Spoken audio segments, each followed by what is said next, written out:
As journalists think about asking news consumers for financial support, they have some hurdles to overcome in terms of perceptions of how news is funded.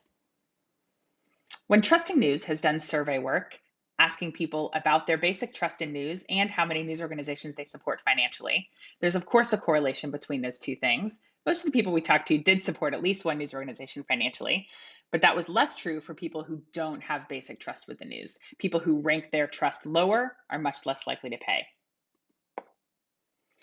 We know that people don't really understand where news money comes from and think that news organizations should talk more about that.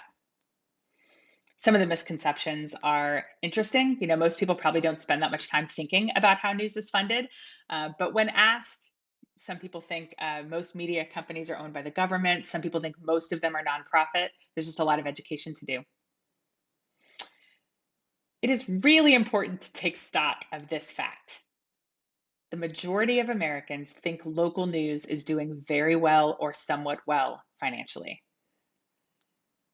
Those of us within journalism feel like all we hear is about the sad state of affairs of local news. We've seen too many colleagues and friends get laid off.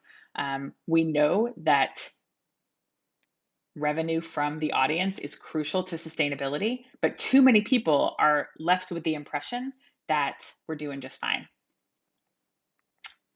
That same research from the Knight Foundation and Gallup found evidence that if people understood why the industry needed support, they might be more likely to offer that support.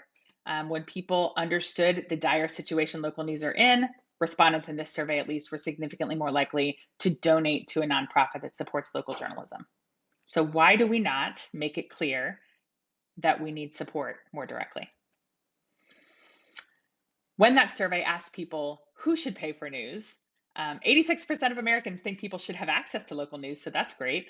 But they're divided about who they think should fill that gap. Philanthropy and tech platforms come up. 66% oppose support from federal government for local news, and 60% oppose the support from local government.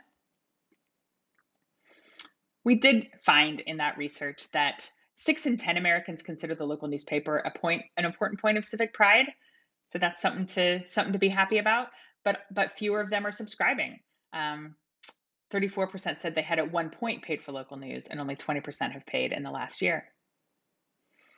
For local newsrooms specifically, there is a real opportunity to tell a better story about why you need support and what you offer your community. We know that local news beats national news in terms of perceptions of reporting without bias. Local journalists are more likely to have positive attributes attached to them. And we know that for conservatives, a big bucket of people to have low trust in news in general, that their trust in local journalists is quite a bit higher than it is in national journalists. If you want people to understand how your news is funded and why you need support, it's up to you to tell that story.